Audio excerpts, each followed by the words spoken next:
Hello friends, welcome to e learning classes. Friends, आज है 24 सितंबर 2020 और 24 सितंबर के जितने भी इंपॉर्टेंट क्वेश्चंस हैं सारे क्वेश्चन डिस्कस करेंगे वीडियो में। इसकी पीडीएफ आपको टेलीग्राम से मिलेगी। टेलीग्राम का लिंक मैं वीडियो के डिस्क्रिप्शन बॉक्स में डाल देता हूं, वहां से जाके लिंक कर जाएं और चैनल को सब्सक्राइब जरूर कर लें, जिससे कि सारे वीडियोज़ आपको मिलते रहें। बेल आइकॉन प्रेस भी कर दें, नोटिफिकेशन आ जाता है टाइम से, वीडियोज़ देख लेते हैं आप लोग। शुरुआत करते हैं दोस्तों आज के पहले क्वेश्चन से। पहला क्वेश्चन है आज का, हाल ही में 10 बार बिना ऑक्सीजन सिलेंडर के माउंट एवरेस्ट पर चढ़ने वाले रीता शेरपा का निधन हुआ है, वह किस देश की थी। एक्चुअल में ये आदमी थे, यहाँ पर फीमेल वर्जन में हो गया ये। तो क्वेश्चन काफ़ी इंपॉर्टेंट है और इसमें पूछा है कि 10 बार बिना ऑक्सीजन सिलेंडर के माउंट एवरेस्ट पर चढ़ने वाले थे रीता शेरपा, इनका निधन हुआ है। ये थे किस देश के दोस्तों? आंसर है इसका ए, नेपाल के। कहाँ के थे? नेपाल के थे रीता शेरपा, जिनका निधन हो गया है। और ये 10 बार बिना ऑक्सीजन के माउंट एवरेस्ट पर चढ़े थे। अभी इनका निधन हुआ है, जैसे लिखा हुआ है इसमें, माउंट एवरेस्ट के शिखर पर 10 बार बिना ऑक्सीजन सिलेंडर के चढ़ने वाले पर्वतारोही का निधन। पर्वतारोही का निधन। देखो, इन्हें स्नो लेपर्ड भी कहा जाता था। क्या कहा जाता था? स्नो लेपर्ड भी इनको कहा जाता था, हिम तेंदुआ जिसको आप बोल सकते हो। और इन्हें गिनीज वर्ल्ड ऑफ बुक में भी दर्ज किया गया था, जब ये पहली बार बिना ऑक्सीजन के माउंट एवरेस्ट पर चढ़े थे। तो काफ़ी इंपॉर्टेंट क्वेश्चन है पहला, इसको याद रख लोगे, यहाँ से क्वेश्चन ये आ सकता है, काफ़ी बार आते हैं इस क्वेश्चन पेपर में। क्वेश्चन नंबर 2 है, हाल ही में किस योजना के तहत छत्तीसगढ़ के 3 हवाई अड्डों के उन्नयन के लिए 108 करोड़ रुपए आवंटित किया गया है। क्वेश्चन नंबर 2, और क्वेश्चन नंबर 2 का आंसर है सी, उड़ान योजना। उड़ान योजना के तहत छत्तीसगढ़ की सरकार ने 3 हवाई अड्डों के उन्नयन के लिए 108 करोड़ रुपए आवंटित किया है। अब देखो, छत्तीसगढ़ की सरकार ने किया है, तो छत्तीसगढ़ के जो सीएम है उनका नाम क्या है? भूपेश बघेल। क्या नाम है? भूपेश बघेल। और यहाँ की जो सीएम है, गवर्नर है, उनका नाम क्या है? अनुसुईया उकेई। अनुसुईया उकेई यहाँ की गवर्नर का नाम है। ठीक है, इसमें देखो लिखा हुआ है, जैसे सरकार, भारत सरकार ने उड़ान योजना छत्तीसगढ़ के 3 हवाई अड्डों के उन्नयन के लिए 108 करोड़ रुपए आवंटित किए। अब ये 3 हवाई अड्डे हैं कौन कौन से? मैं तीनों के नाम लिखूंगा एक एक करके। सबसे पहला हवाई अड्डा इसमें लोगे आप जगदलपुर। जगदलपुर, इसके लिए कितने रुपए आवंटित किए हैं? 48 करोड़ रुपए। ठीक है, दूसरा हवाई अड्डा कौन सा है दोस्तों इसमें? अंबिकापुर। अंबिकापुर, और इसके लिए कितने रुपए किए गए हैं? 27 करोड़ रुपए इसके लिए किए गए हैं। और तीसरे नंबर पे कौन सा है? बिलासपुर। मैं यहाँ पर लिख देता हूँ, तीसरा है बिलासपुर। तीनों के नाम लिख लोगे आप, बिलासपुर। और इसके लिए कितने किए हैं? 33 करोड़ रुपए आवंटित किए गए हैं। तो ये 3 हवाई अड्डे हैं जिनके लिए आवंटित किए हैं छत्तीसगढ़ की सरकार ने पैसे, जगदलपुर, अंबिकापुर और बिलासपुर। तो ये काफ़ी इंपॉर्टेंट नॉलेज है, याद रखोगे कितना कितना पैसा आवंटित किया गया है। आगे है क्वेश्चन नंबर 3, हाल ही में विपक्ष के विरोध के बाद भी किस क्षेत्र से जुड़ा तीसरा बिल भी राज्यसभा में पास हो गया है? वेरी वेरी मोस्ट इंपॉर्टेंट, क्योंकि राज्यसभा लोकसभा में चारों तरफ हंगामा है देश के अंदर इस बिल को लेकर। आंसर है इसका डी, कृषि क्षेत्र से। कृषि क्षेत्र से जुड़ा हुआ तीसरा बिल भी राज्यसभा में पास हो गया और विरोध किया इसका विपक्ष ने बहुत जोरों से, चाहे वो कोई भी विपक्ष रहा हो, कि किसान विरोधी बिल है, लेकिन सरकार ने इसको पास कर दिया। इस विरोध के चलते उनकी सरकार की जो केंद्रीय मंत्री थी, खाद्य प्रसंस्करण मंत्री हरसिमरत कौर बादल ने इस्तीफा तक दे दिया था, लेकिन सरकार ने इन तीनों बिलों को पास करा लिया है। तो ये काफी इंपॉर्टेंट है दोस्तों, याद रखोगे। जैसा यहाँ पर लिखा हुआ है, विपक्ष करता रहा हंगामा और मोदी सरकार ने राज्यसभा में भी पास कराए कृषि बिल, किसानों को कहीं भी फसल बेचने की आज़ादी। तो जो कुछ भी हो, फाइनली इसे लेकर अभी काफ़ी हंगामा चल रहा है राज्यसभा के अंदर, ये तीनों बिल जब से पास हुए हैं। क्वेश्चन नंबर 4 है, हाल ही में उड़ीसा के जगन्नाथ मंदिर जैसा, जगन्नाथपुरी और लगा देना इसमें, जगन्नाथपुरी मंदिर जैसा हूबहू किस शहर में उड़िया सोसाइटी ऑफ यूके बना रहा है? क्वेश्चन नंबर 4 भी बहुत इंपॉर्टेंट है। जगन्नाथपुरी जैसा हूबहू मंदिर कहाँ पर बनाया जा रहा है? उड़िया सोसाइटी के द्वारा। आंसर होगा इसका ए, लंदन। कहाँ पर बनाया जा रहा है? लंदन में ये बनाया जा रहा है दोस्तों, काफ़ी इम्पॉर्टेंट रहेगा। लंदन के अंदर ये जो मंदिर बनाया जा रहा है इसको याद रखोगे, जैसे कि इसकी मैं पिक दिखा देता हूँ आपके लिए। जैसे लिखा हुआ है, लंदन में बनेगा पुरी के जगन्नाथ जैसा मंदिर, 40 करोड़ रुपए होगी लागत, 2024 तक पूरा होगा प्रोजेक्ट, दुनिया भर के भक्तों को जोड़ेंगे ट्रस्ट से। ठीक है, तो जगन्नाथपुरी मंदिर है, इसी के जैसा बनाया जा रहा है। लागत कितनी है? 40 करोड़ रुपए।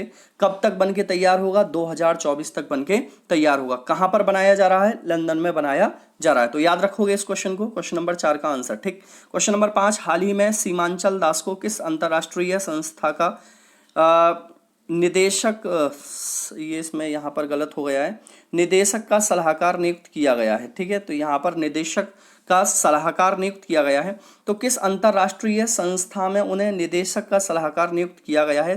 यहाँ पर एक्चुअल में बेकारी की जगह पर यहाँ पर कार्यकारी लिख लेना। ठीक है, क्या है ये? कार्यकारी। कार्यकारी निदेशक जो हैं अंतरराष्ट्रीय संस्था के, उनका इनको सलाहकार नियुक्त किया गया है। आंसर होगा इसका सी, IMF। जो IMF की कार्यकारी निदेशक हैं उनका सलाहकार नियुक्त किया गया है किसको? सीमांचल दास को। किसको नियुक्त किया है? सीमांचल दास को किया गया है। अब देखो, सबसे पहले हम IMF की बात करेंगे। IMF की फुल फॉर्म क्या होती है? International monetary fund. ठीक है, इसकी स्थापना कब हुई थी दोस्तों? 27 दिसंबर 1945। कब हुई थी? 27 दिसंबर 1945। इसका हेडक्वार्टर कहाँ पर है? Washington DC। इसके इस टाइम पर जो हेड है उनका नाम क्या है? क्रिस्टलिना जॉर्जियावा। ठीक है, मैं नाम लिख देता हूँ, क्रिस्टलिना जॉर्जियावा। ठीक है, तो ये नाम लिख लोगे आप पूरा। और इसके अलावा इसकी चीफ इकोनॉमिस्ट काफ़ी इंपॉर्टेंट है, भारत की हैं। चीफ इकोनॉमिस्ट कौन है यहाँ पर? वो है गीता गोपीनाथ। कौन है? गीता गोपीनाथ यहाँ की चीफ। ये भाई आते हैं यहाँ से, गोपीनाथ। ठीक है, और इसके अलावा इसमें मेंबर सदस्य कितने IMF में? 189 इसमें मेंबर सदस्य के रूप में है। तो ये काफ़ी इंपॉर्टेंट है। इसकी मैं एक पिक्चर भी आपको दिखा देता हूँ। क्वेश्चन में जैसे लिख रहा है, IMF के कार्यकारी निदेशक के सलाहकार होंगे सीमांचल दास, कैबिनेट की नियुक्त समिति ने दी मंजूरी। तो अब ये कितने साल के लिए होंगे, ये भी क्वेश्चन में आ सकता है। तो 3 साल के लिए होंगे। कितने साल के लिए? 3 साल के लिए इनको इस पद पर बैठाया गया है। तो काफी इंपॉर्टेंट है, याद रखोगे, समझ आ गया होगा पूरा। क्वेश्चन नंबर 6 है, हाल ही में खाद्य प्रसंस्करण उद्योग मंत्रालय का अतिरिक्त भार किसे दिया गया है? देखो, अभी मैं बात कर रहा था इस क्वेश्चन की पिछले। तो क्वेश्चन नंबर 6, और खाद्य प्रसंस्करण उद्योग मंत्रालय का अतिरिक्त भार दिया गया है option number B, Narendra Singh Tomar को। किसको दिया गया है? नरेंद्र सिंह तोमर को। नरेंद्र सिंह तोमर है कौन दोस्तों? ये एग्रीकल्चर मिनिस्टर हैं, कृषि मंत्री हैं। और इनको किसका अतिरिक्त भार दिया है? खाद्य प्रसंस्करण मंत्रालय का, उद्योग मंत्रालय का दिया गया है। क्यों दिया गया है? अभी मैंने बताया था कि कृषि बिल के विरोध में, जो कृषि बिल पास किया है सरकार ने, उसके विरोध में जो केंद्रीय मंत्री थी हरसिमरत बादल कौर, उन्होंने अपना इस्तीफा दे दिया। उस इस्तीफे को राष्ट्रपति रामनाथ कोविंद ने स्वीकार किया और सरकार ने अब इस मंत्रालय का अतिरिक्त भार नरेंद्र सिंह तोमर को दे दिया है। जैसे लिखा हुआ है यहाँ पर, कृषि मंत्री नरेंद्र सिंह तोमर को खाद्य प्रसंस्करण उद्योग मंत्रालय का अतिरिक्त भार सौंपा गया। तो मेरे ख्याल से क्लियर होगा, ये क्वेश्चन भी आपके लिए काफी इंपॉर्टेंट है। आगे आते हैं दोस्तों, एक सेकेंड, हाँ आगे आते हैं। क्वेश्चन नंबर 7 है, हाल ही में केंद्र सरकार ने रक्षा क्षेत्र में FDI को बढ़ाकर कितने प्रतिशत कर दिया है? वेरी वेरी मोस्ट इंपॉर्टेंट है भाई ये क्वेश्चन भी। तो देखो, FDI को बढ़ाया है किसमें? रक्षा के क्षेत्र में। पहले FDI कितनी थी और अब कितनी कर दी है, सारी बात बताएंगे। पहले आंसर देखते हैं इसका। आंसर है इसका 74%। कितना हो गया है? 74%। पहले FDI को बोलते हैं प्रत्यक्ष विदेशी निवेश। क्या बोलते हैं? प्रत्यक्ष विदेशी निवेश, फॉरेन डायरेक्ट इन्वेस्टमेंट। ठीक है, पहले ये रक्षा क्षेत्र में था कितना दोस्तों? 49%। कितना था? 49%। बढ़ के कितना हो गया? 74%। इसका मतलब कितना बढ़ा दिया? 25% इसको बढ़ा दिया है रक्षा क्षेत्र में। तो तीनों तरीके से याद रखना है, क्वेश्चन आपके लिए लिखा हुआ है। जैसे इसमें रक्षा क्षेत्र में FDI की सीमा बढ़ाकर 74% करने में राष्ट्रीय सुरक्षा की शर्तें जोड़ी गई। तो यहाँ पर जो भी है विनिर्माण वस्तुएं विदेश से आने वाली, वो ज्यादा इसके अंदर जुड़ेंगी अब, तो इसका परसेंट ज्यादा बढ़ा दिया गया है। इसका मतलब होता है बाहर से जो इन्वेस्टमेंट हो रहा है उसको और बढ़ाना, FDI का मतलब ये होता है। आगे इसमें देखो, क्वेश्चन नंबर 7 है, हाल ही में कुत्तों के लिए विशेष ब्लड बैंक कहाँ स्थापित किया गया है? वेरी वेरी मोस्ट इंपॉर्टेंट, कुत्तों के लिए विशेष ब्लड बैंक कहाँ पर है? ऑप्शन नंबर ए, लुधियाना में। कहाँ पर? लुधियाना में। उत्तर भारत में पहला ब्लड बैंक है कुत्तों के लिए जो स्थापित किया गया है, लुधियाना में किया गया है दोस्तों। और देखो इससे होगा क्या, ब्लड बैंक के थ्रू जितने भी कुत्ते हैं जिनकी प्लेटलेट्स कम हो जाती हैं, जिनको ब्लड की ज़रूरत होती है, जिनको डेंगू वगैरह हो जाता है, तो यहाँ से इनके लिए ब्लड प्रोवाइड कराया जाएगा। तो ये काफ़ी इंपॉर्टेंट है, जैसे लिखा हुआ है यहाँ पर, कुत्तों के लिए देश का दूसरा ब्लड बैंक, ऐसे करें अपने पालतू कुत्ते का रक्तदान। तो देखोगे दूसरा ब्लड बैंक है, उत्तर भारत का पहला ब्लड बैंक है, ये याद रखना है। इसमें लुधियाना में उत्तर भारत का पहला ब्लड बैंक खोला गया है। तो काफ़ी इंपॉर्टेंट है क्वेश्चन, याद रखोगे इसे भी। क्वेश्चन नंबर 9 है, हाल ही में किस राज्य सरकार ने राज्य शिक्षक पुरस्कार नीति 2020 को मंजूरी दी है? तो देखोगे अभी किस राज्य सरकार ने राज्य शिक्षक पुरस्कार नीति 2020 को मंजूरी दी है? आंसर होगा इसका बी, हरियाणा सरकार ने। हरियाणा सरकार ने नई नीति के तहत राज्य शिक्षक पुरस्कार नीति अपनाई है कि इसके तहत हम नई तरीके से पुरस्कार बांटेंगे। इसके लिए इन्होंने आवेदन प्रक्रिया भी शुरू कर दी है पुरस्कार नीति के लिए। तो जैसे कि अगर हरियाणा की बात करें, हरियाणा के सीएम कौन है दोस्तों? मनोहर लाल खट्टर। कौन है? मनोहर लाल खट्टर। ठीक है, ये याद रखना है। बाकी सत्यदेव नारायण आर्य यहाँ के कौन है? गवर्नर हैं। ठीक है, इतनी बात यहाँ पर याद रखोगे। क्वेश्चन में लिखा हुआ है जैसे शिक्षा विभाग के राज्य शिक्षक पुरस्कार 2020 के लिए आवेदन मांगे, तो नए तरीके से आवेदन मांगे गए हैं। ये नई राज्य शिक्षा पुरस्कार नीति है, तो ये हरियाणा ने लागू की है सबसे पहले। काफ़ी इंपॉर्टेंट है, याद रखोगे। क्वेश्चन नंबर 10 है, हाल ही में किस राज्य सरकार ने नक्सलियों से मुकाबले के लिए विशेष पुलिस इकाई की घोषणा की है? तो देखोगे नक्सलवाद से निपटने के लिए विशेष पुलिस बल बनाएगा कौन सा राज्य दोस्तों? आंसर होगा इसका डी, छत्तीसगढ़। कौन सा राज्य बना रहा है? छत्तीसगढ़ विशेष पुलिस राज्य बल बना रहा है निपटने के लिए। अब देखो छत्तीसगढ़ के बारे में मैं अभी बता के आया था, भूपेश बघेल यहाँ के सीएम हैं और अनुसुईया उइके यहाँ की गवर्नर हैं। ठीक है, तो काफ़ी इंपॉर्टेंट है। आगे इसमें लिखा हुआ है जैसे कि नक्सलवाद खत्म करने का प्लान, आदिवासी युवाओं को मिलेगी वर्दी, बनेगी स्पेशल फोर्स, नाम होगा बस्तर विशेष बल, मुख्यमंत्री ने दिए आदेश। तो ये काफ़ी इंपॉर्टेंट है कि निपटने के लिए, जिससे देखो इससे क्या होगा कि जो वहाँ के युवा हैं उनको भी रोजगार मिलेगा और नक्सलवाद जब खत्म होगा तो वहाँ पर बहुत सारी चीज़ें अच्छी भी हो जाएंगी। तो इसलिए कोशिश कर रही है सरकार की नक्सलवाद वहाँ पर पूरी तरीके से खत्म हो।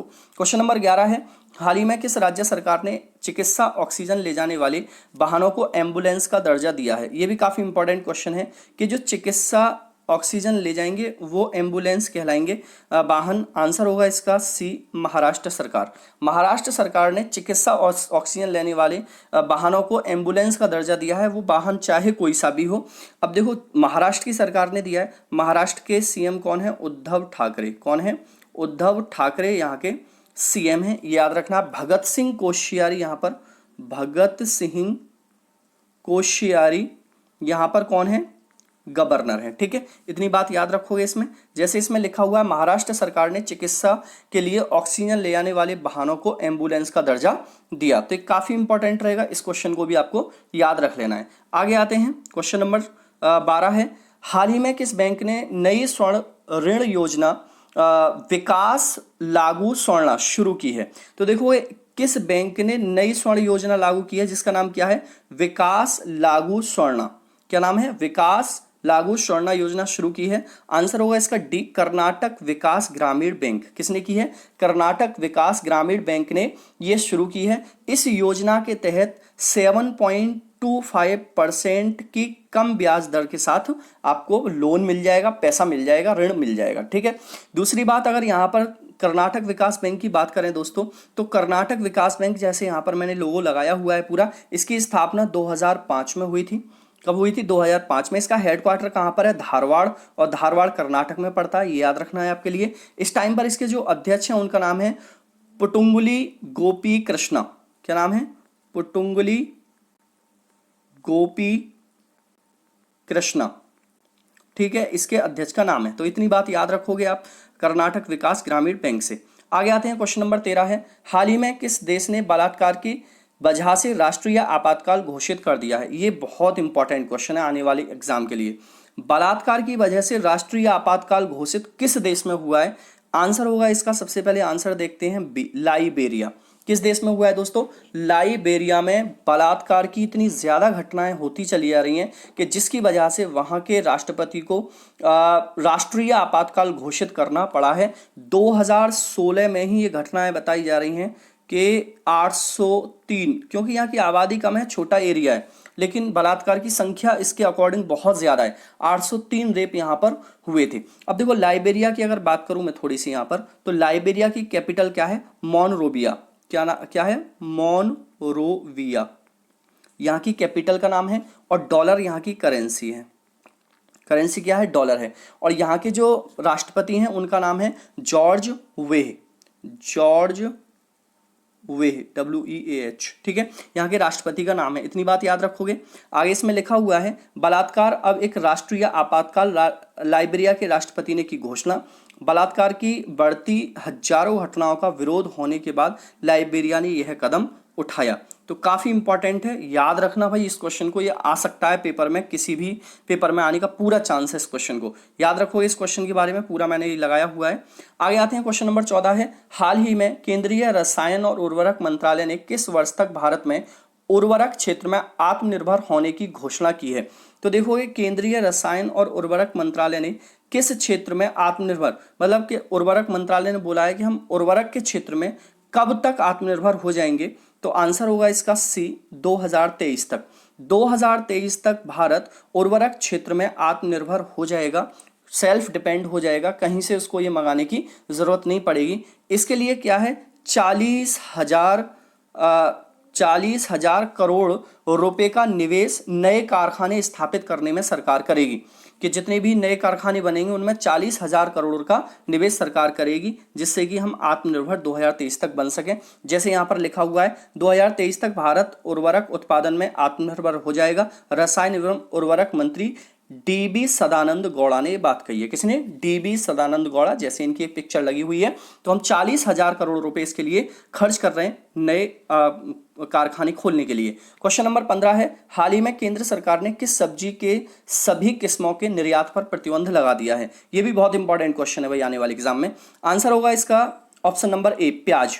प्याज के निर्यात पर पूरी तरीके से सरकार ने प्रतिबंध लगा दिया है। निर्यात का मतलब होता है हम अपने देश से जब दूसरे देश को बेचते हैं प्याज, तो उसे हम निर्यात बोलते हैं। तो इसके निर्यात पर भारत ने प्रतिबंध लगा दिया है। प्याज भारत से जाता कहाँ पर है? बांग्लादेश में जाता है, पाकिस्तान में जाता है, अफगानिस्तान में जाता है, श्रीलंका में जाता है, और कतर वगैरह में जाता है, UAE वगैरह में जाता है। तो यहाँ पर भारत ने सभी देशों पर अभी बंद कर दिया है कि यहाँ पर एक्चुअल में प्याज की कीमतें बहुत ज़्यादा हो गई हैं, 30-40-50 रुपए किलो की प्याज हो गई। तो इस वजह से सरकार ने देखते हुए कि हमारे ही देश में प्याज की कीमतें बढ़ रही हैं, उसको बंद कर दिया है। इसका एक डेटा ये भी है कि 2020 और 21 की जो अवधि रही है, अप्रैल से जून वाली, इसमें जो निर्यात हुआ है वो 19.8 करोड़ डॉलर का निर्यात हुआ था, 19.8 करोड़ डॉलर का। जबकि 2019 और 20 में जो निर्यात हुआ था वो 44 करोड़ डॉलर का हुआ था। ठीक है, तो यहाँ पर देखोगे अप्रैल और जून से ही 19.8 करोड़ का पूरे का निर्यात होगा, जबकि पूरी साल में 44 करोड़ का हुआ था उस टाइम। तो इसलिए सरकार ने सारी चीज़ों को देखते हुए इस पर प्रतिबंध लगा दिया है। अब देश से बाहर नहीं जाएगा प्याज, केंद्र ने तत्काल प्रभाव से लगाई निर्यात पर रोक। तो काफी इंपॉर्टेंट रहेगा, ये क्वेश्चन भी याद रखोगे। टुडे क्वेश्चन है, आज का आंसर करोगे सभी कमेंट बॉक्स में। हाल ही में भारतीय नौसेना ने पहली बार हेलीकॉप्टर स्ट्रीम में कितनी महिलाओं को तैनात करने की घोषणा की है? इसका आंसर तो आपको देना ही है, साथ के साथ इन दोनों के नाम भी बताने कि वो महिलाओं के नाम क्या क्या हैं। चलो दोस्तों, कमेंट करो सभी के सभी, वीडियो को शेयर करो और चैनल को सब्सक्राइब कराओ सभी से। ठीक है, बाय, टाटा।